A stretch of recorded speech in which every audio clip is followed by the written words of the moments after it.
By last meeting, we were able to finish Philippine English. So Philippine English is the particular English that Filipinos use.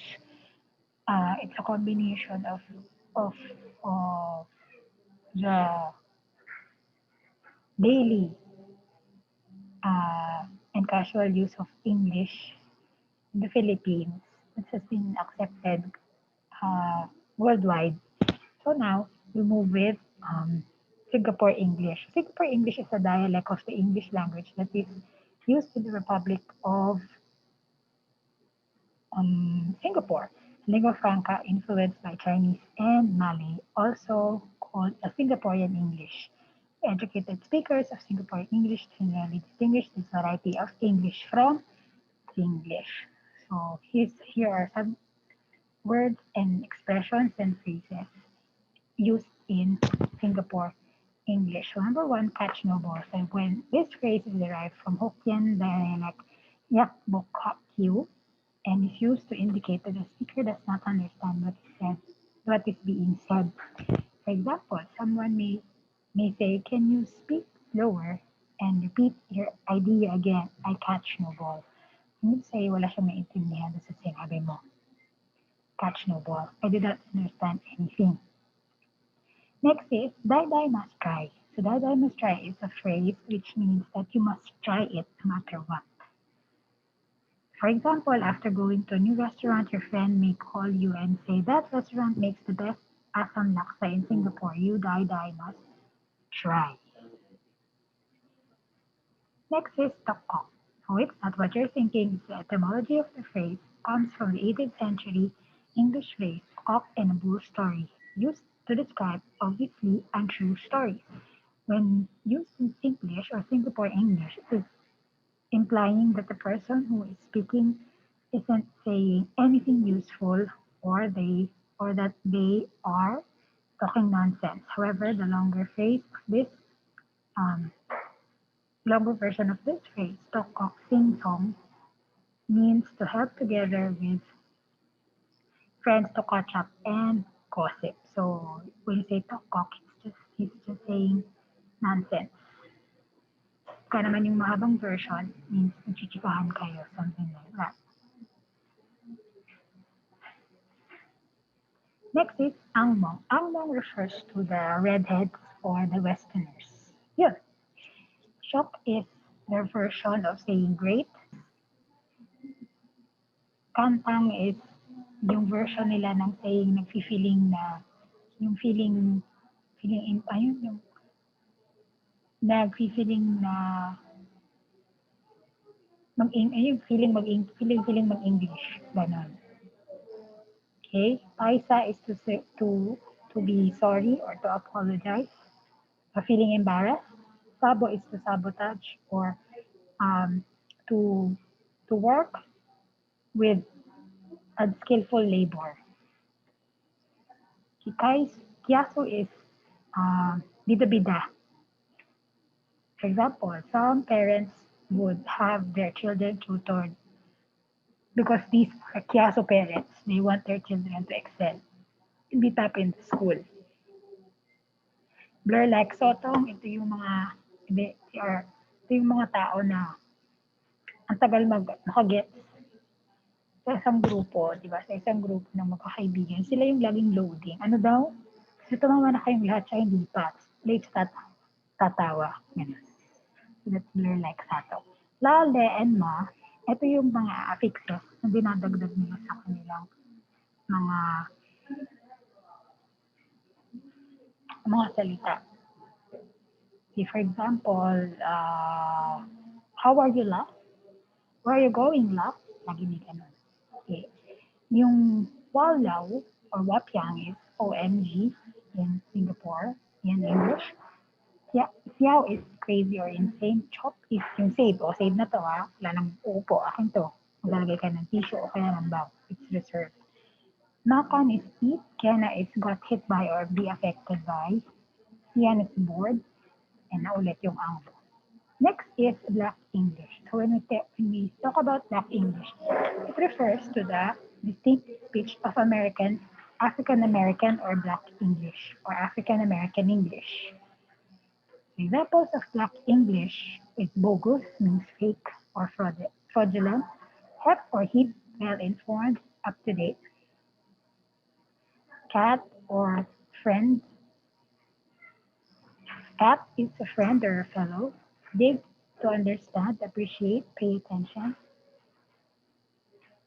Bad, real good, really good. Say, pag sabi ng bad, opposite is really bad. It's really good. Parang, um, yun, parang, ironically, their meaning it's really good. Bad eye is nasty look. Big eye is greedy. Kitchen is what they call on the kinky hair at the back of the neck. And then city B is a Bish or Burgess. Offe is a white person. Now we proceed with New Zealand English. So with New Zealand English, these are the words called Maori, and they are the words coming from New Zealand. So examples, you have 40 examples. Pili na lang tayo. Back is a holiday house or it's a weekend beach house. Cheerio is a small cocktail sausage. Choice is an interjection. Sure also. Crib is the same as that. Dairy is a corner shop or convenience store. Dunny is toilet. Hangit is go fast. Gibboard is parang meron gib na trademark and then nilagyan na nila ng board. It means it's a drywall, parang it's a wallpaper. Good as gold is all is well. Handle is beer, a glass of beer. Hard out or hard use is giving intense emphasis. Hips is many or plenty. Hokey pokey is honeycomb, candy. Jandal is flip flops. Kiwi is like your adjective. Kiwi bank, kiwi rail, kiwi building, something like that. Nacho meat sausage is Devon sausage. Metal rail is a road, type of road. Poop is tired. Poker road is broken or busted. Poker road is broken or busted. Pakaru, shutter. Ranch cider or ranch slider, sliding door. Car pop is criticism or to criticize. Rattle your dad, hurry up. Rough forgot machinery. Scrooging healthy snacks for hikers. Call, drink, or handle. The one above also. She's alright, it will be well. Shingle is gravel. Shot is thank you. Good shot, thank you. Stop is very pleased. Sweeta, so cool. Tiki tour is a guided tour. Dog is your swimsuit. Townhouse is your house. Tramping is bushwalking or hiking. Soccer food at the boo is related to being stranded. We is little bit. Wo now is extended family. And whiteware is your kitchenware. Came from UK. So now we move with um, forms of language register. So there are in writing there are three forms of language register: the formal, the informal, and the neutral language register. What is register? Language register is the level of and style of your writing, and it should be appropriate for situation you are in. So for language register that is formal, it is more appropriate for a professional writing and letters to a boss, a stranger. Informal, used for casual or intimate, and it's conversational or inappropriate when writing to friends and people you know very well. Neutral is non-emotional and stick to facts. It is most appropriate for technical writing. So, what are the letters or the writings that involve the formal register? Business letters, letters of complaint, some essays, reports,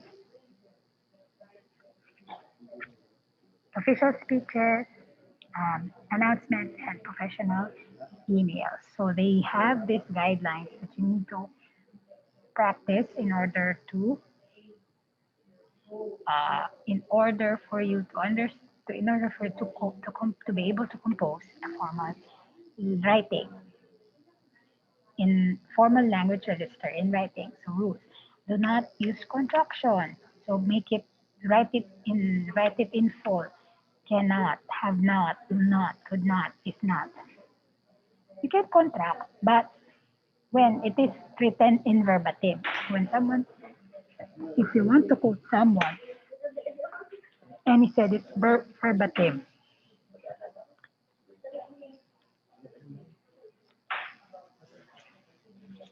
so 2/3 of the eighth grade,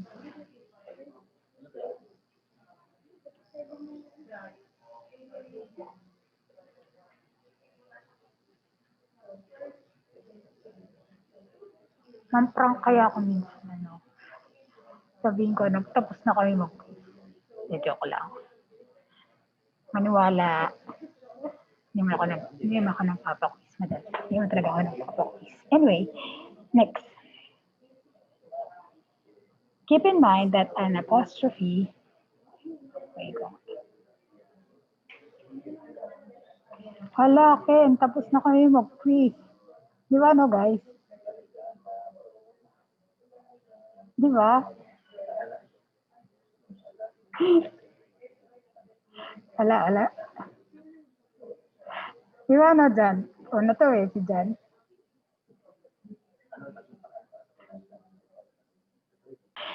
Anyway, nag-chat pala si Mark. Ala. It's a prank. Charot. Okay na, game na.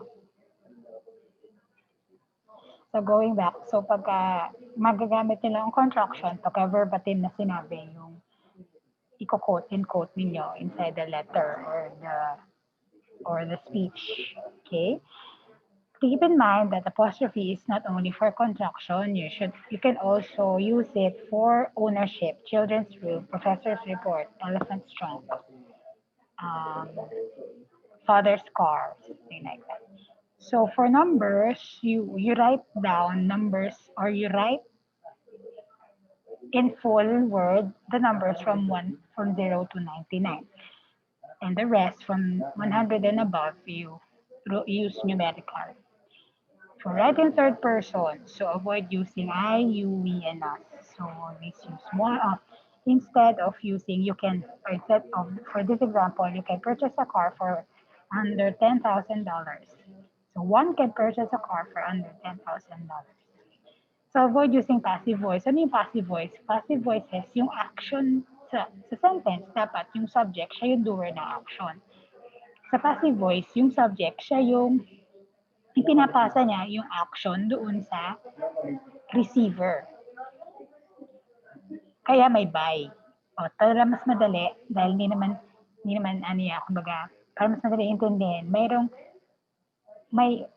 by sa dulo. At yung by, after the by, yun yung doer dapat ng action. The bone was eaten by the dog. That's passive.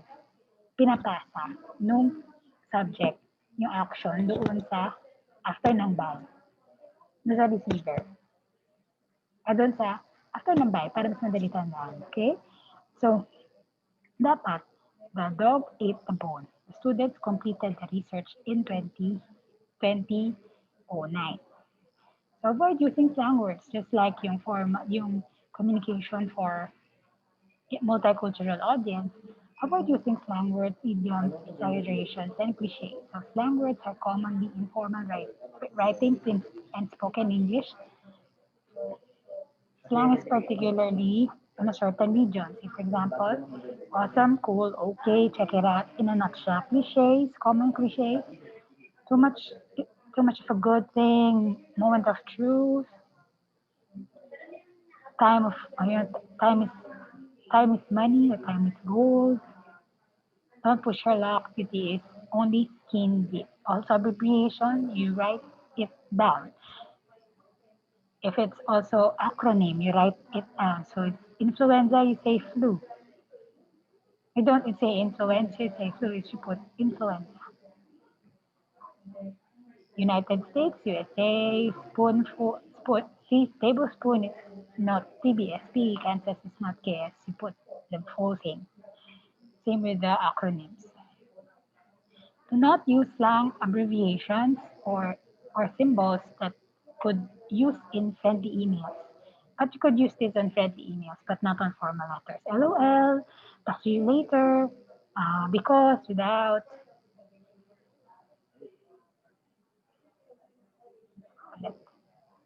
Hala, Manuel, nag-quiz na kami. Di ba na, guys? Wala. Joke lang. Ito naman, kinabahan. Yun na, game na ulit. Ano yan? Prank of the day. Wala, nag-quiz na kami. Kaya na, game na. Nag-aabol tayo ng lesson eh. Naiwan na kayo. Okay. Ayaw ko to because di pwedeng ganyan. Without, di pwedeng ganyan. Also yung with.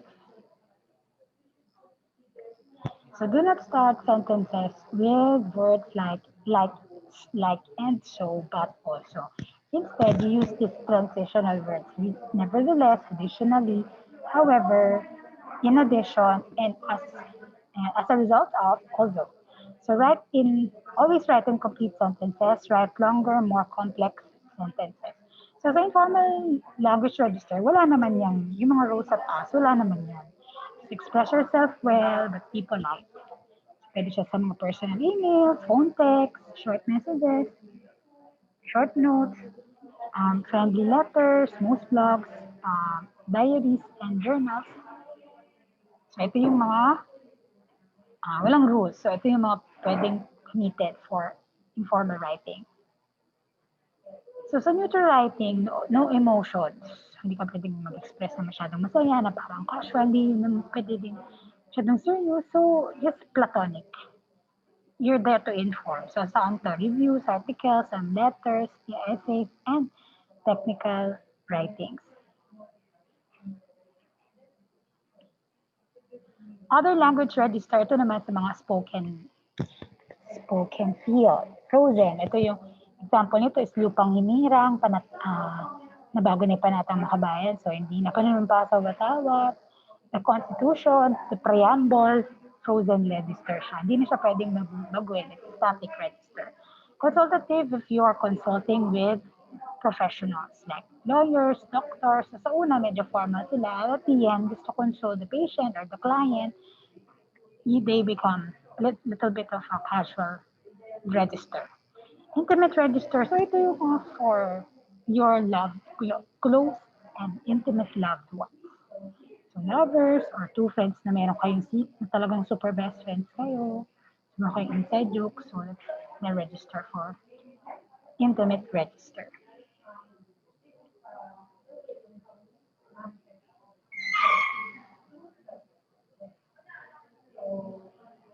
Next is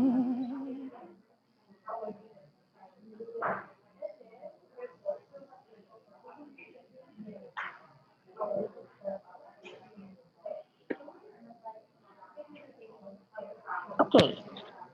Next is use of bias-free language. So use language that are clear, objective, and stereotype-free. Avoid making generalization when talking about gender, ethnicity, race, sexual orientation, and people with disability. So sa gender, avoid using masculine pronouns when when the gender of the person or someone is unknown.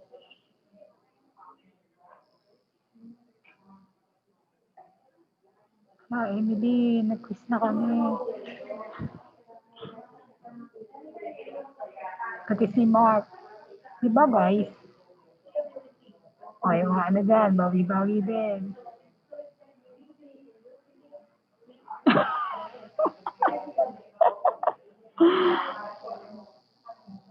Di ba nag-quiz na tayo?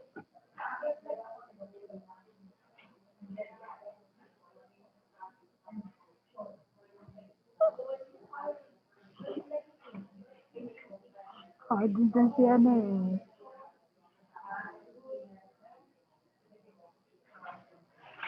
Joke lang. Sabi din, joke lang yun. Pinaprank lang namin kayo. Walang quiz. Nag-aabol tayo ng lesson. Ito nga, nakiride na song si ano eh. Wala ba akong screen share doon? Meron na. Oh.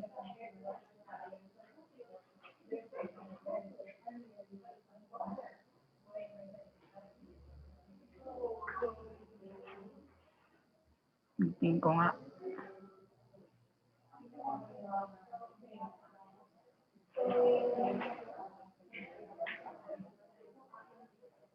Yun, sorry naman, mali ako ng mapping. Ayan na. Joke lang.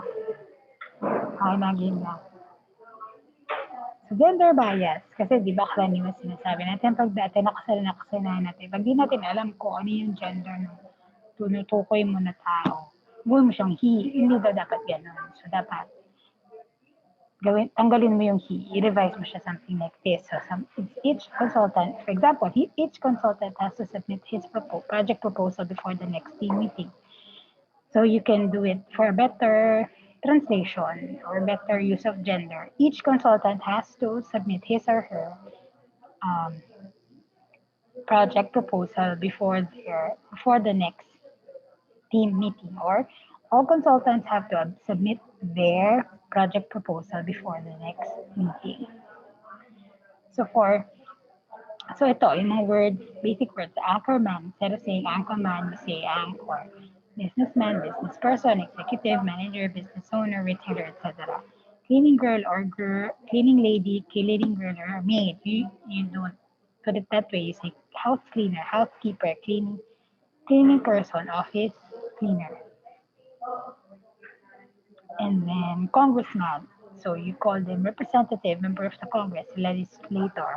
Housewife, you call it homemaker. Policeman, police officer, or law enforcement officer. Stewardess, or steward, flight attendant. And weatherman, weather reporter, meteorologist, what? Weather caster. So there are number of man and woman, uh, salesman, sales lady, something like that. So, marami pa yan. I'd rather palitan nyo sila ng either person or representative. So, race and ethnicity. So, with race and ethnicity, if a race or ethnicity is used to describe a person, it has to be relevant to the information presented. Ethnic and racial labels often change, and deciding which term is the correct one can be hard. Should we say African American or Black Hispanic or Latino Latina? American Indian or Native American? And Asian, is Asian the preferred term? As Holt and Hawkins state, the best rule of thumb is to call people by whatever they prefer. Just like you should pronounce their personal name, they however would they want it to be pronounced. If you are unsure what to use to describe a certain group of people, just ask member of that group. So here, ang bias, sa racial biases, a strange black man spoke to me at the grocery store. So better, a strange man spoke to me at the grocery store. Sa group, the bus of the Oriental senior citizen took the tour. Masyadong racist, masyadong yung yun, and also yung group is yung senior citizen. So rather you say the bus of Asian old adults took a detour. Mas ano siya, may euphemism. Next is disability or disease. Focus on the person rather than the condition. So instead of saying schizophrenic, you say diagnosed with schizophrenia. So people with AIDS, you don't say people with AIDS or you say people with AIDS rather than AIDS victim. Or people with emphysema, not people suffering from emphysema. Meron pang suffering. You try to soften the word. Hindi nakaka-offend. So I met an epileptic on the bus today. So rather you say, I met a person with epilepsy on the bus today. So now we move with achieving appropriate diction, level of diction. So diction is words, um, diction is word choice, especially with regards to correctness, clearness, and effectiveness. Any of the four generally accepted levels of diction, formal, informal, colloquial, or slang, may be corrected in a particular context, but incorrect in another, or when mixed unintentionally. Most ideas have a number of alternate words that the writer can select to suit his purpose. Children is synonymous to kids, to youngsters, to youth, and brats. But then, iba-iba yung level ng diction nila. The most formal level could be children. Informal could be youngsters and youth, also kids. Colloquial could be youth, and slang is brats. It's not that when you're doing a formal speech, hindi mo naman po pwedeng those brats in the corner. Parang the kids or the children in the corner or you are playing, something like that. What is the purpose of diction? To create. So there are several purposes why you need to choose your words correctly. Why? To create a certain tone that has, supports purpose. Purpose of a piece of writing determines in diction. In literary or fiction writing, writers also use informal diction and speech and figure of speech. Words used for non-literal meaning like similes and metaphors. So it sets the tone of, of the literary piece. Also, it promotes the setting. Di ba tingnan niyo yung words na ginagamit sa mga sa Harry Potter. Alam mo kagad na British yung settings niya kasi yung terms na ginagamit, yung words na ginagamit is ka-counter British English. Alam na, discuss naman natin yung British English. So, di ba sabi, yung ang tawag nila doon sa sweat nila, yung sweater nila sweat. Kaya, di na tinatawag na jacket, yung jacket nila, sweater. Tapos, ang tawag nila sa sapatos, yung shoes, parang boots. Di ba yung na-discuss natin? So, doon, yung choice of words na gano'n, doon natin nalalaman yung setting ng kwento. Establish the narrative voice or tone, the narrator's attitude towards the subject of a story comes through in the words they use. This helps establish tone and impacts the reader's emotional response. For example, the tone of a horror novel will be very different of that of a novel of a romance novel. So it brings character to life. So because of the diction, madidistinguish mo kung yung character ba ay bagets, kung yung character ba ay tanda na, o yung bang character na matanda na ay medyo techy because of the tone. So, na-describe sa kwento na siya ay preppy na lola o kaya preppy na lolo, di ba? So, yung choice of words niya would reflect. Okay, so there are 8 types of diction in writing. So formal, if you're using formal diction for sophisticated language, for professional text, business writing, and legal papers. And kung nakapagbasa na kayo ng mga counter affidavit, mga cases, I'm not sure, pero pwede yan, makita kayo sa online, mga counter affidavits for cases about certain lawsuits, ganyan. Makikita nyo, iba talaga yung pagkaka-deliver niya, masyadong formal. So nga, malalim yung mga legal terms. Okay, next is informal diction. Informal diction is more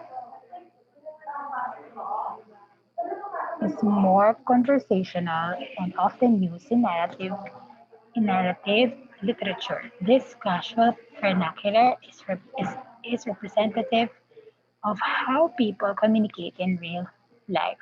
So, pag may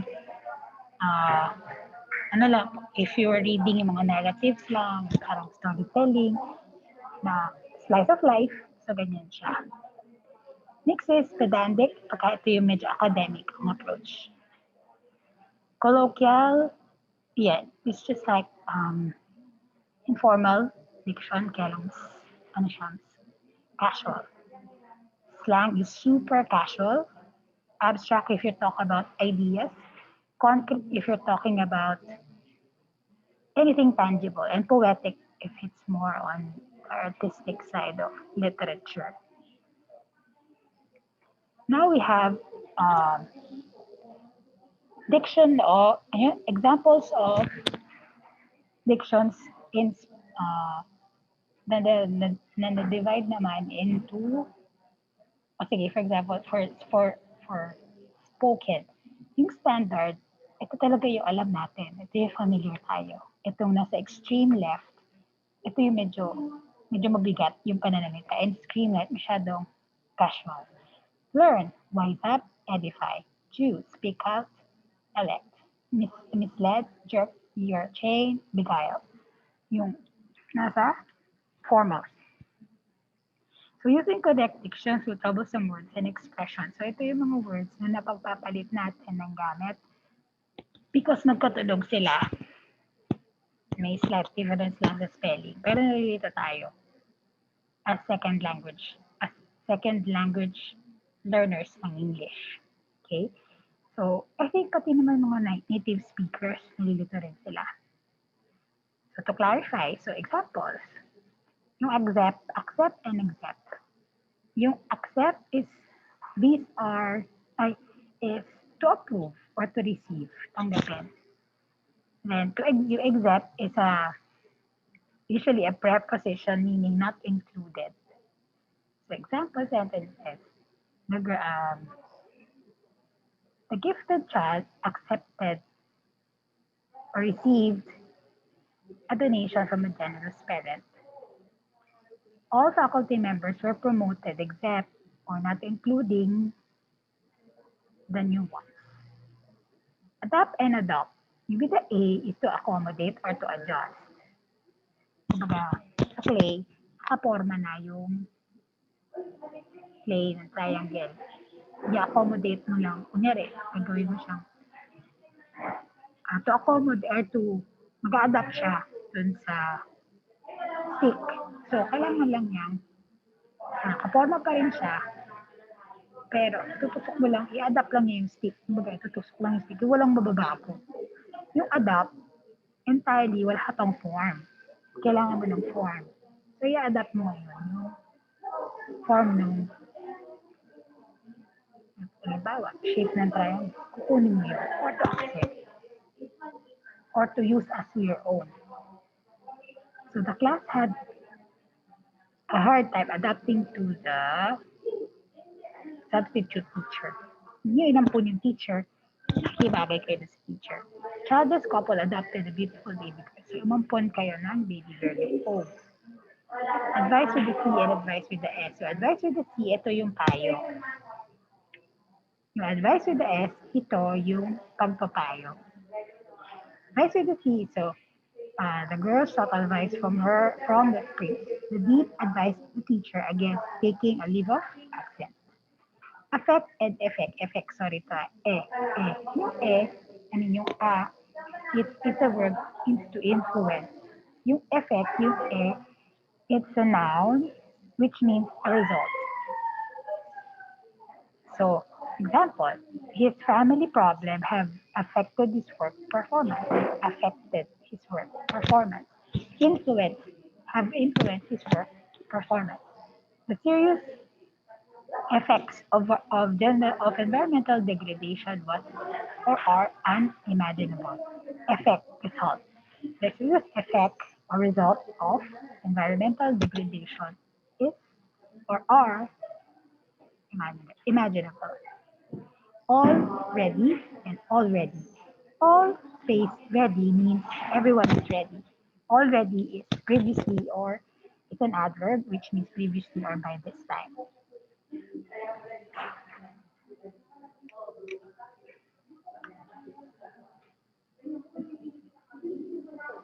the children are all ready for the evaluation next week. Already, nakahanda lahat. Okay? Already, Gordon has already settled his account. Gordon has nai-settle na ni Gordon yung kanyang account. Or by this time, settle na yung account. Same goes with all together and all together. Yung all together is considered as a group. Yung all together is an adjective, or it's an adverb which means completely or entirely. So they ate all together at the Japanese restaurant. They ate as a group in a Japanese restaurant. The mother felt altogether static when her son topped the exam, or completely static. Static. Next, allusion and illusion. Allusion is a noun which means a direct reference to something. Indirect reference, parang pinirtain mo na yun, pero pero hindi siya talaga. Indirect reference to something. Illusion is namamalikmat ka lang, nililang ka lang ng iyong paningin. Yan. Our essay has made an allusion to the 1987 Constitution. I mentioned in 1987 Constitution, but indirectly. It is believed that a magician's trick is an illusion. So here, a lot, lots, or lots of, a lot of, a lot, and a lot. Okay? A lot and lots are the same. It means a lot with space and lots are the same. It means many or much. Yung a lot na ito is misspelling. It's ungrammatical. So walang ganito talaga. So it's lots and a lot. Okay, so ang meaning nito is much or many. So kung gagamitin mo siya ng formal and colloquial, his godfather gave him lots of money last Christmas. His godfather gave him much money last Christmas. Our math teacher has given us a lot of assignments. Our math teacher has given us many assignments. So yung a lot naman na double L, ito yung to give or to assign, to distribute, to plan. So the Congress allocated 30 million pesos for the infrastructure. Then all right, meron tayong bonus dito. All right, ito yung standard. Itong all right, this is non-standard, so do not use it. Anyone and anyone. Anyone is a definite pronoun which means any person. Anyone, any space one is a single person or single thing. Example, anyone can ask the speaker questions about the lecture. You are required to answer kahit alin, any one of the question. Kahit alin sa question. Ito naman, kahit sino. Ito, kahit alin. A while. A while is a verb. It's an adverb. For example, I stayed a while in my sister's house. Do not use a while as the object of a preposition, in or after. Instead, use a while. While is noun. So this is not standard. Exam later lasted for a while. Lito. So ito yung tama. A while. You may space. Next is beside and beside. Beside and beside. Yung beside, tabi in Tagalog. Besides, bukod pa. Or parang except or additional. Example, I stood beside my dean at the convention. He is beside the dean. She thought of no one besides him, apart from him, except him. Besides, apart or in addition, she has what it takes to be a star. So this one, next is cite, and cite. Cite with the C is to mention or to give or to name. Parang sa to avoid plagiarism, cite your sources. Cite is to see, cite is a place. So cite with the C is, example, writers of academic papers should cite sources of information. The military sighted or saw, to see, saw a fugitive in a remote province. The site of the fast food restaurant is beside the university, or the location. Course with the A and course with the U. Course with the A is rough, texture, or surface. Course with the U is unit of study or a path. So the surface of the floor is course. Two basic courses will be offered next term. Courses, path of study. Environmentally suppose the construction of the golf course or path. Complement and complement. Complement with the E could be noun or verb which needs to complete or to enhance. Completion and enhancement. Kung noun. Complement is to praise. It could also be a verb and a phrase. It can be a verb and a noun.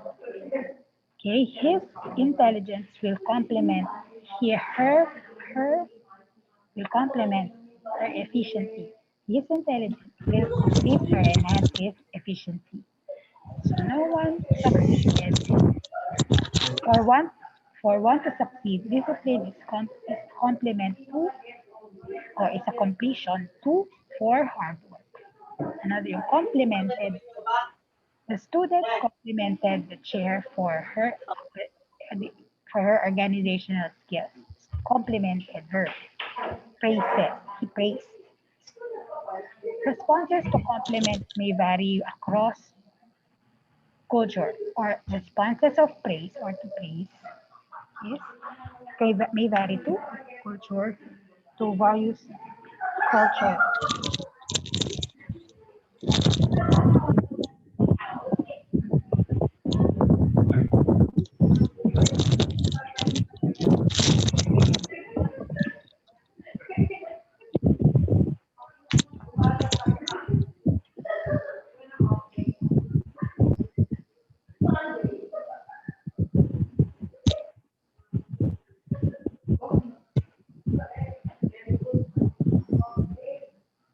Okay.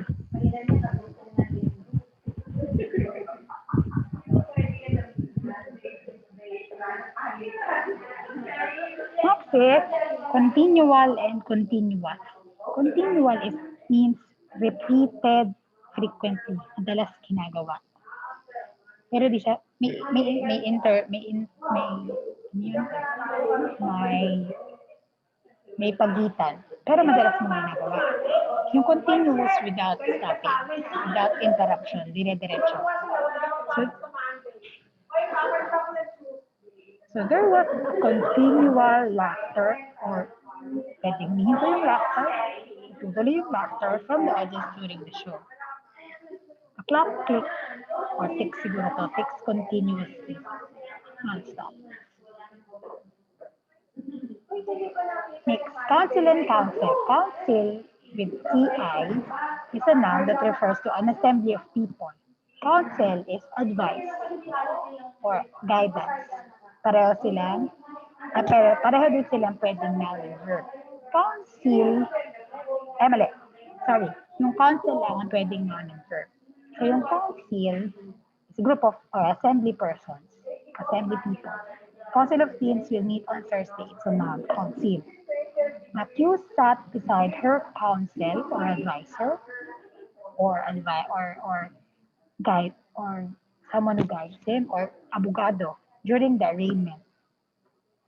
The psychologist counsel or advise or guide or help with recommendation the emotionally disturbed person. Next is desert and dessert. Yung desert, yung single S, desierto. Yung dessert, ito yung matamis. Okay? So example, camels thrive on the desert. Faculty members who work hard. Okay. Meron din palang verb ang desert. Ang desert. Desert. Desert. It means ascend on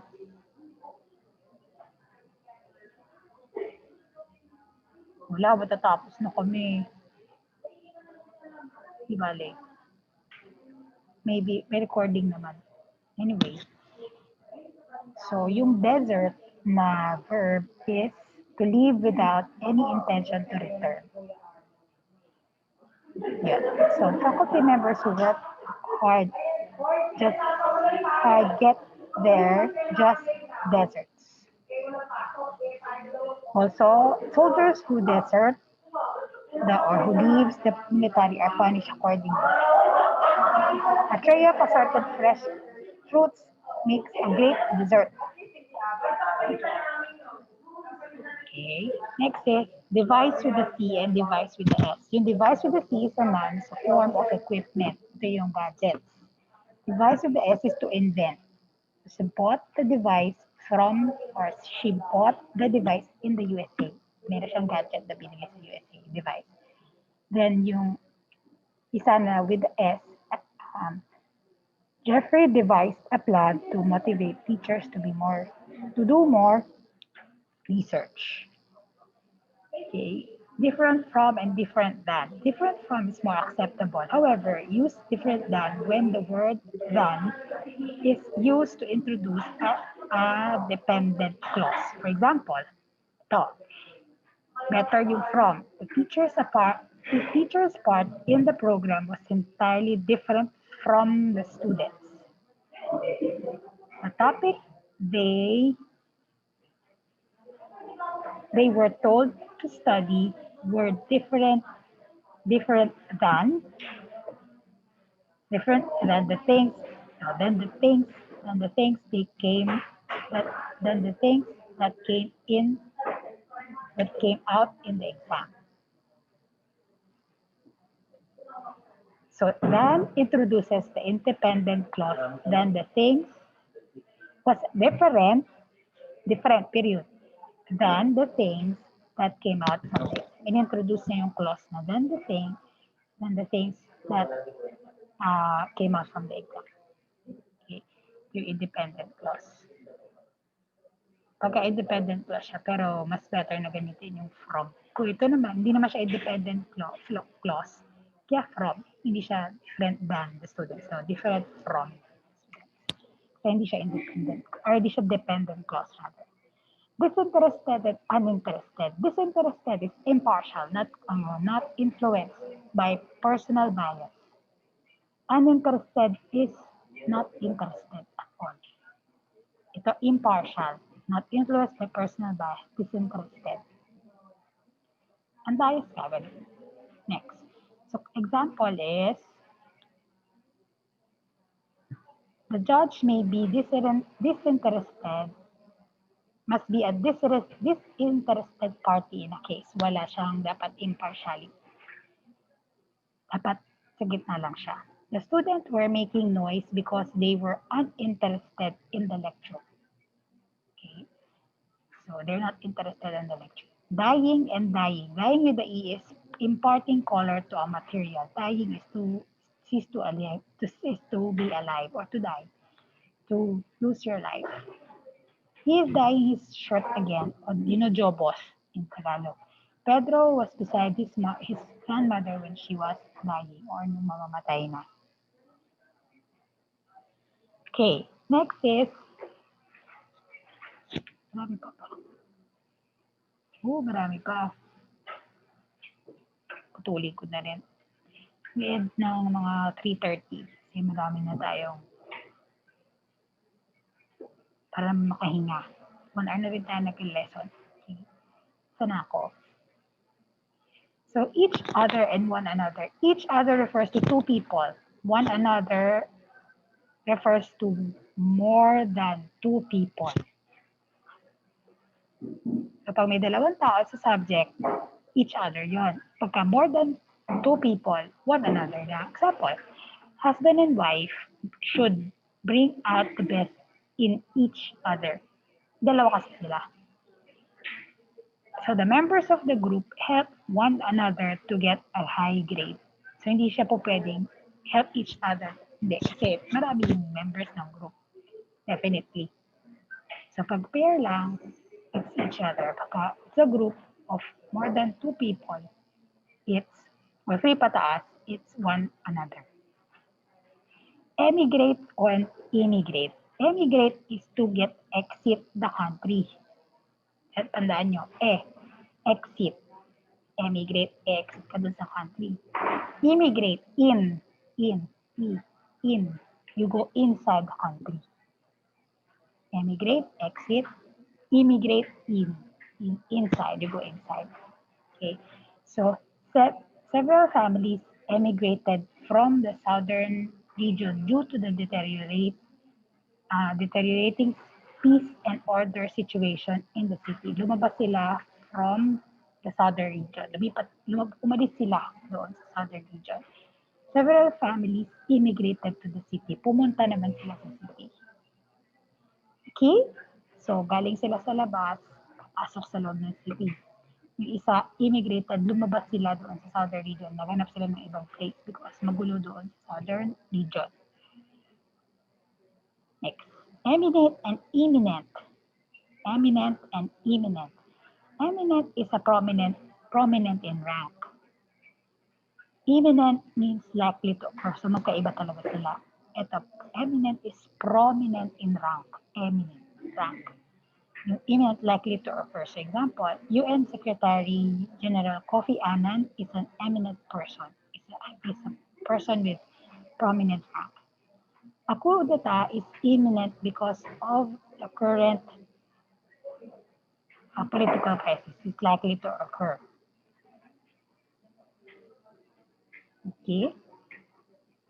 Next is farther and further. Yung farther, far, malayo, farther. To a more distant place, mas malayo, farther. Yung further, to a greater extent, hindi siya distant, greater extent or additional. Okay, so the bus cannot go any farther than Quezon. Hindi na siya pwede lumayo than Quezon, may distance. Yung isa yung further, additional, greater extent. He said she cannot help him any further. Hanggang doon na lang yung help. Parang walang distance na involved. Hanggang doon na lang yung help. Next is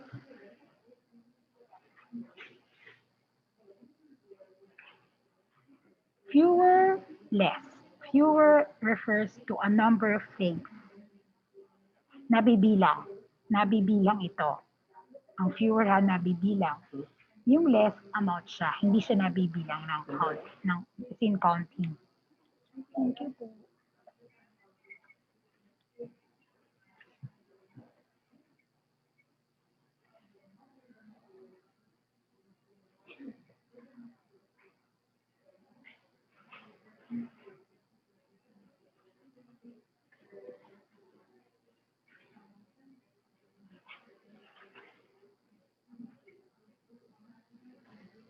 Okay. Ano na? Yun. Nabibilang. Okay. There are fewer participants. Yes, nabibilang mo ang tao, ang participants, than we expected. Nabibilang mo sila. Countable. There is less water in the glass. Hindi mo mabibilang ang tubig dahil yun ay hindi solid. So, anything that's non-solid is less. Parang ano to? Parang rice. Ang taga mo naman kung bibilang ang bibutil ng kanin, di ba? So, less rice. And then, so kaya pag yung, also siguro sa ice din, lalo na pag ice cubes or ice in cylinder, hindi mo na mabibilangin yun, di ba? Ewan ko kung binibilang pa yun. Pero parang hindi naman na, di ba? Less ice. Fewer contestants. Kung bibilang ng contestants, so ilan sila? Okay. So, dito muna tayo. Hanggang less and fewer questions so far.